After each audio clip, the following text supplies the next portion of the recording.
Shubor nakaslem jong unongsan Hima.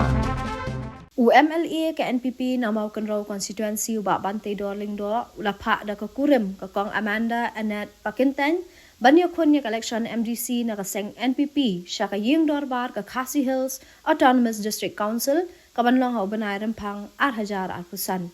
Kajing pau kerteng ke kong Amanda Iakhun yak election MDC kadai ha kajing penbenar tiket ha ka wat ka baar jong kaseng NPP kabala soy do ba Hamlet Dotling como working president kabala long mentang sing satjan. Kumar syupen kan mau ba Banteidor lingdo ula Phah RC nila ka Kurim Iakhun election MDC namar kasian baningkong ula Phah ausnem arhajar khat khandai ha ka por budang dan ha ka seng PDF hendrai kala syakrem no bat menta usnem kadai kasian ka baar. Nalor ka kong Amanda ke NPP kalapan benaru ye ki wede ki kertong kata uba Joblin stand na Mawkynrew Constituency ba Sustenance Sotun MLA na Jirang Constituency ba Samlin Malngyang MLA Barem na Soyong Constituency ba Elias Karbukyo na Soringham Constituency ba Sharai Lang Warji na Mauthat Raishan ba Kordor Nongkenri.